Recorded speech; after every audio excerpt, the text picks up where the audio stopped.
So my plan for the classroom and this artifact would be to have students work in groups of up to 4 to create a research task, ultimately similar to my artifact. This task would involve 4 main sections. Firstly, research the task. Secondly, design the task. Third, create the task or artifact. And fourthly, present it to the classroom. The focus of this would be based on 2 theories. Firstly, the constructivist theory, and second, the project-based learning theory. Constructivist theory is a student-centered learning theory with 3 key aspects to it: create, experience, and reflect. The create aspect of this, linked with my artifact, would be to create the artifact and solve the problem they found, a real life problem they found during their research. Then they would experience this and the solution during the process through a hands-on kinesthetic learning activity, i.e. the artifact. And the final, and I believe the most important aspect of this theory, is reflection. Reflection is important at all levels of education, whether it be primary school or tertiary education. It allows students to reflect on what they've learned, look back at what they've excelled in, what they struggled in, and how they can improve in the future. It is ultimately very beneficial for their learning.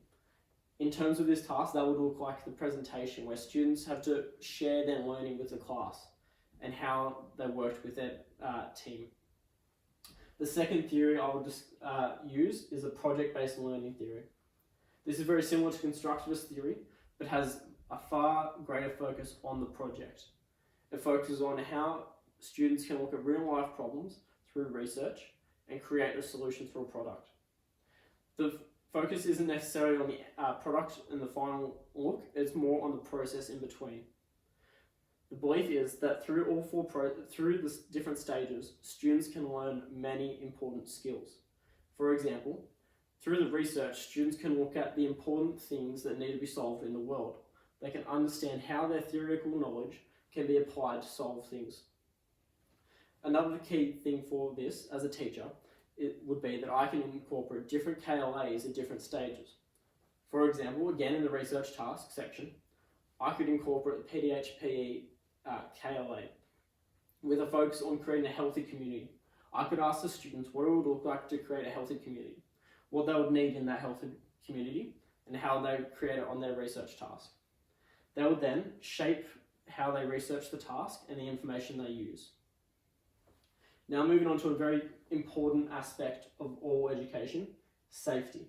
Particularly with tasks like this, where electricity is or electrical forces are at the forefront, it's very important to analyse the safety aspects. The 3 key aspects I identified were electricity, potential moving engines and parts, and heat. Heat because it's identified as a force in the syllabus that students could use to incorporate in their artifact. Electricity can be very dangerous, as can be moving parts. So I believe there are 2 key ways I can solve these problems. Firstly, through education. If I start my unit by educating the students on the potential risks and how to prevent them, I believe my students will act in a responsible and well-informed way, as they'll be taught how to behave well. And secondly, supervision. As a teacher, there is often only one of you supervising an entire class of up to 30 students. A simple way to solve this problem is including parents in your classroom. They feel more involved in the students' learning, and they also act as great supervision and can really help improve the safety of all situations.